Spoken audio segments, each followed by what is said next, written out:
Qui n'a jamais eu cette sensation, hein, ce cou complètement bloqué qui vous gâche une journée? C'est une expérience que, franchement, presque tout le monde a déjà vécue.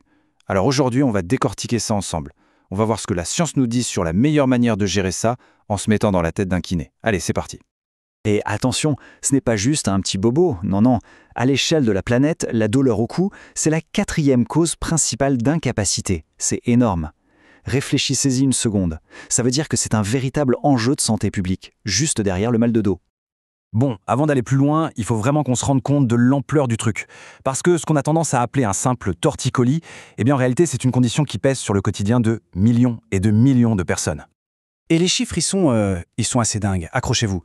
Jusqu'à 70% de la population va connaître, à un moment ou un autre de sa vie, une douleur au cou.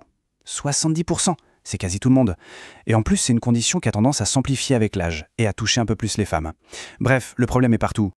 Ok, mais attention, toutes les douleurs au cou ne sont pas les mêmes, loin de là.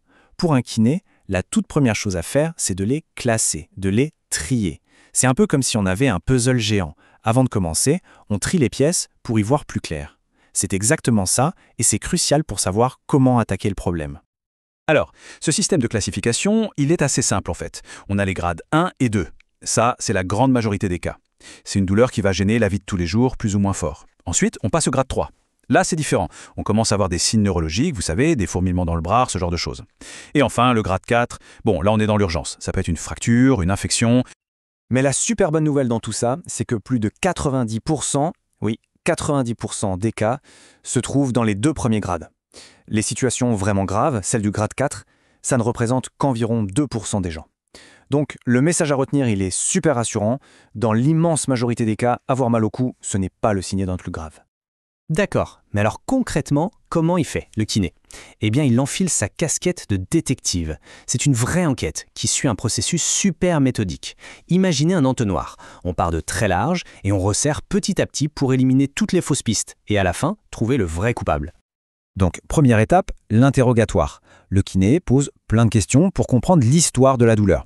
Ensuite, il cherche ce qu'on appelle les drapeaux rouges, des indices qui pourraient signaler un grade 4.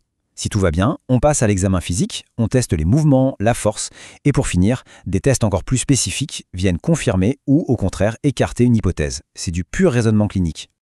Et c'est là qu'arrive la question que tout le monde se pose, et si je faisais une IRM juste pour être sûr? C'est un réflexe, on veut tous voir ce qui se passe à l'intérieur, mais vous allez voir, la réponse de la science sur ce point, elle est assez surprenante, vraiment.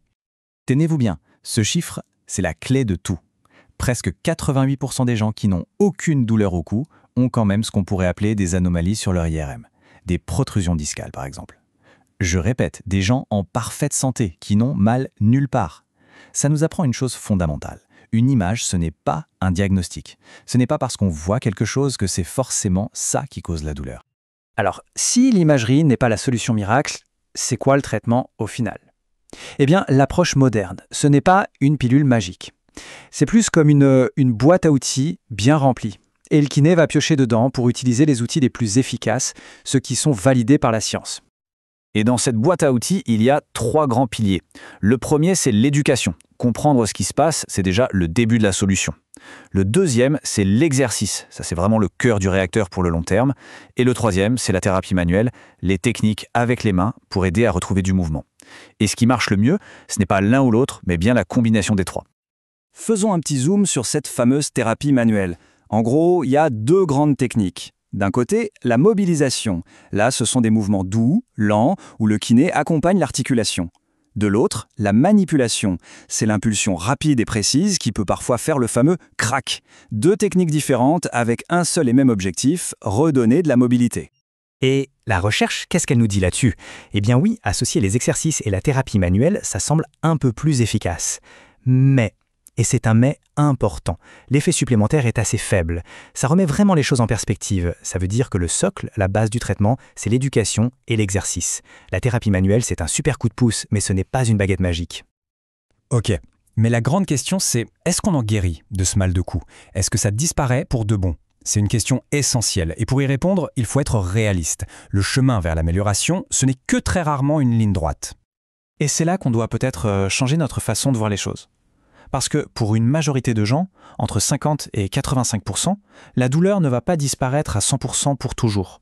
elle va plutôt devenir épisodique. Du coup, l'objectif change. On ne cherche plus la guérison totale, mais plutôt la gestion. L'idée, c'est d'apprendre à contrôler les crises, pour qu'elles soient moins fortes et moins fréquentes. Alors, si on devait résumer, qu'est-ce qu'il faudrait garder en tête? Premièrement, avoir mal au cou, c'est super courant, mais c'est rarement grave. Deuxièmement, l'examen clinique d'un pro est bien plus important qu'une IRM. Troisièmement, le traitement qui marche, c'est un cocktail de 3 choses. Éducation, exercice et thérapie manuelle. Et enfin, le but du jeu, c'est souvent la gestion sur le long terme, pas une guérison miracle. Ce qui nous laisse avec une dernière question, une question passionnante. Comment est-ce qu'on peut personnaliser au mieux cette boîte à outils pour qu'elle soit parfaitement adaptée à chaque personne, à chaque parcours? C'est tout le défi de la kiné d'aujourd'hui, un savant mélange de science et d'un peu d'art. Voilà, merci d'avoir décortiqué ce sujet avec nous.